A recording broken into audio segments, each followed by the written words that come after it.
What up? Salvador Briggman here. Welcome back to the Crowdfunding Demystified YouTube channel. On the channel, we talk about how to get funding for your startup, how to get funding for your passion, for your dream, for your business. And specifically today, we're getting into some startup funding tips for founders that are out there. If you're trying to raise startup funding for your company, either from angel investors or using equity crowdfunding, I think you're gonna love today's YouTube video because we went directly to the source. I brought founders onto my podcast, the Crowdfunding Demystified podcast. And today we're going through some of those interviews and case studies in terms of how they're able to raise money. In some cases, 6 figures, in some cases, 7 figures. So I really think you're gonna enjoy today's podcast compilation. In addition, with this specific video, we didn't just go into startup founders and people that are doing software and technology, but also into film-based companies, also into music companies. There are so many different types of founders that are out there in the audience, and I love you guys. So I hope that you enjoyed some of the tips and advice from specifically today's YouTube video. And in addition, if you wanna check out the longer form podcast, go and check out the description in this YouTube video, and as well, a free course that I have out there on equity crowdfunding. So it's coming up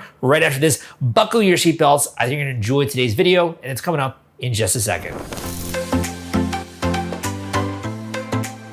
What is one thing that you learned from doing that first campaign that you ended up applying to this new one, the equity campaign? I think part of it was really telling your mission and your story well and clearly. So that's one of the lessons we learned. The other one is really, you need to do a lot more preparation before the campaign to have the campaign be successful. So a lot of it was just really all the prep work that went into getting the campaign ready. So by that, you mean like the videos, the photos, like that kind of stuff? Yeah, the videos, the story, your messaging, what you're going to do during the campaign, generating the email list. I mean, for us, we had lots of customers at the time. So make sure your products are good and people love your products so that you can get your customers on board as well to your mission. So it sounds to me like it's kind of getting all those different assets and then communicating in the right way, right?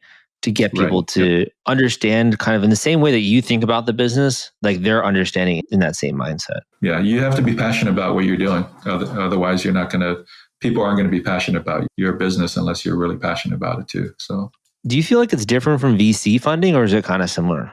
It's a little bit different because you're talking to individual investors, and for individual investors, they're maybe not as jaded as some of the VCs are. And also VCs are looking at different things. They might be interested in fintech, or they might be interested in crypto, or they might be interested in whatever the latest trend is.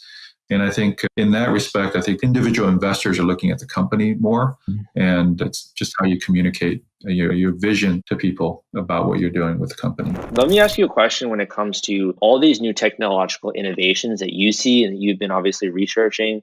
There are so many people out there who have great ideas, who can even maybe come up with a concept, but they really can't take it to that next stage in the way that you have, right?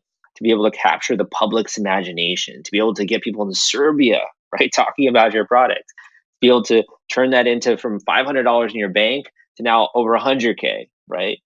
What do you think really has different about you and what you've been able to do that has allowed you to kind of stand head and shoulders above some of those people who maybe have ideas but aren't getting that into the real world? I think being someone from a profession that is creative helped me. I was able to visualize what this device was going to be. I was able to visualize what the final solution was going to look like in the larger context, even before it was built, because that's my job as an architect, to be able to dream of buildings and to be able to see them in my mind's eye before the foundations are even dug, So because of that training, I was able to visualize how the Palm device and networks of the device would embrace our towns and cities even before the device was built. And we created these visualizations based on my understanding to convey to the layperson what these would look like and what these would feel like. Because human beings are aesthetic creatures, in essence. The necessity of aesthetics in what we do every day is so important that sometimes you don't even realize it. You've done this incredible raise and experience and you're still live. Do you have any other final tips for people in the audience that are looking to do one of these in terms of what you would have done differently, or just in general, what you think people should start with here? Yeah, I would approach it as a whole campaign and think about it as you're getting a new type of customer in. And that might be converting some of your existing customers to investor customers. But you want to think about the whole funnel. You're essentially building a funnel for these people. And so how you are acquiring those new investor customers, whether they're from your existing customer or whether they're new customers, and then how you're walking them through the funnel and through their experience of your business. And so, onboarding email flows are really important. And I would say transparency. As much as you let them in and feel like they have a real view into the business itself. It's not you as a brand now, it's you selling. You're not selling your product, you're selling your business. And so that's just a completely different mindset and a different way of educating the customer. And so I think as much as you can be transparent about all of the ins and outs and the struggles and the challenges. And we also did several Instagram lives and lots of Q&As and stuff like that, and just made ourselves really available to those customers. And then also what we've noticed is that investor customers understandably expect to be treated a little bit different on the customer service side as well. And so just preparing your customer service staff and just thinking having tags on those people so that when that's somebody who's emailing you. And of course you want to treat every single customer amazingly well, but just you have that additional sense of this person believed in us to the point of investing. So let's take that extra care.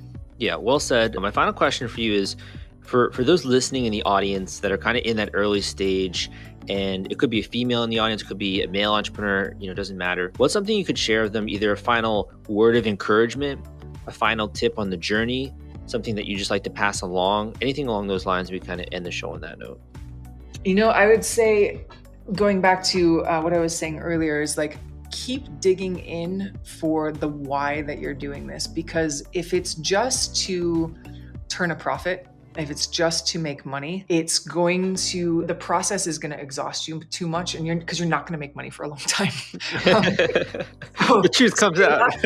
You're not going to see those returns, most likely. I mean, it does depend on the business, of course, but you're not going to see those returns. And so you need to have that deeper why that's going to keep you going, that's going to keep you thinking about it in the shower, that's going to keep you, all the time. And allow yourself, one of the challenges that I have is just getting way too in the weeds and being way too constantly obsessed with the business. And that's easy to do because there's just so much to do and there's always more to create. But the reality is that I find that those times where I really do unplug and give myself space from the business, I have my best, most clear ideas. I have the best insights. I have, just new inspiration. And so it really is, you have to understand that this is a marathon, that there are sprints within this marathon. It's a long ass process. Yeah, I love harder than you will think. And so having your why and also allowing yourself to really maintain and support your own mental health is going to be really important. Want to take all the stress out of fulfilling your Kickstarter rewards? Fulfillrite is the turnkey solution that puts product delivery on autopilot. The Top Campaigns use this trusted high-tech provider to store, package, and ship their products. Focus on growing your business. Leave shipping to the experts. Don't wait. Get a custom quote from Fulfillrite today. Link in the description. For you, having never raised investment before doing the 4K seed invest, so now being able to say you've done a campaign, 6-figure campaign, and gotten investors on board, what does that feel like? Did you expect that you would be able to pull that off? What did that really feel like for you? Yeah, it still hits me sometimes, and I get really excited about it because I grew up the house that I grew up in it was worth $88,000. So it's kind of mind blowing. It's sometimes wow, I can't believe I raised that. But at the same time, I really didn't have a doubt that I would. But again, it was one of those things where I didn't really know where the money was going to come from. Just for some reason, I had this feeling that no matter what, I'd make it happen. And one of the people who had an amount for the short film, an associate producer amount, I reached out to him thinking he might put in some money, and that was way more than I thought he would. And he ended up becoming our lead investor. And then that happened again with someone who I thought would maybe put in a few $100s. And so I sat there and I gave him my pitch, and it was just a small pitch around 5 minutes. And he's like, "That sounds great. Put me in for 10K." And I was like, "Wait, what?" Wow. And it was just one of those things where once you you have to set up everything, make the LLC, set up the WeFunder, get everything in place. So that way, when the money is there and ready to present itself, it's like, boom, press this button and give it to me.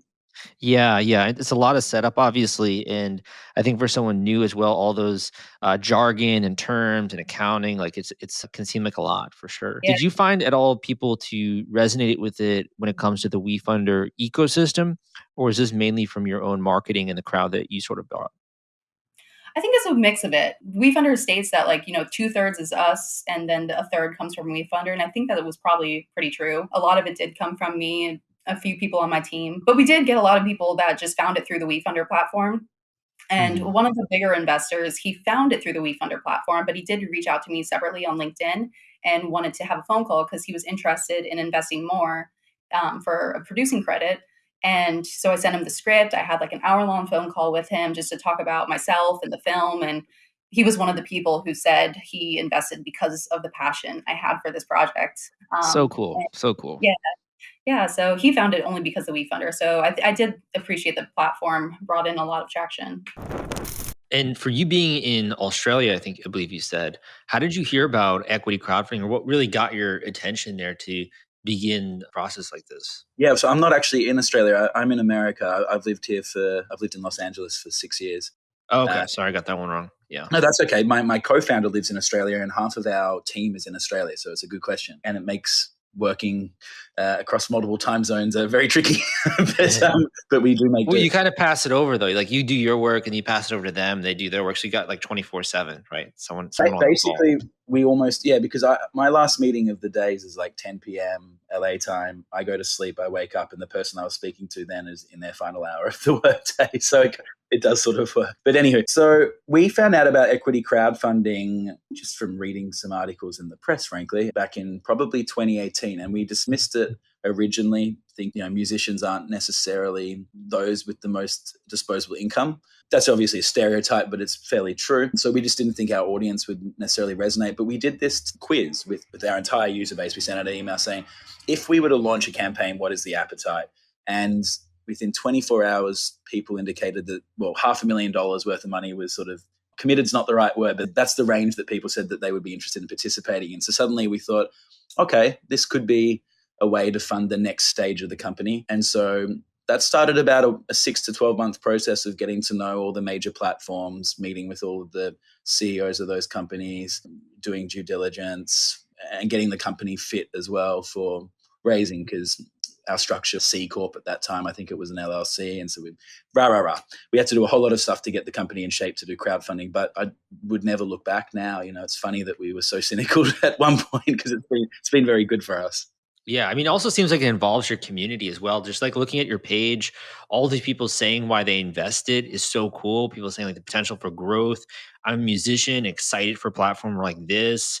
Jay saying glad to invest and be a part of something like this. Back for more, right? So a lot of people also are participating kind of on your team in a sense and like rooting for you.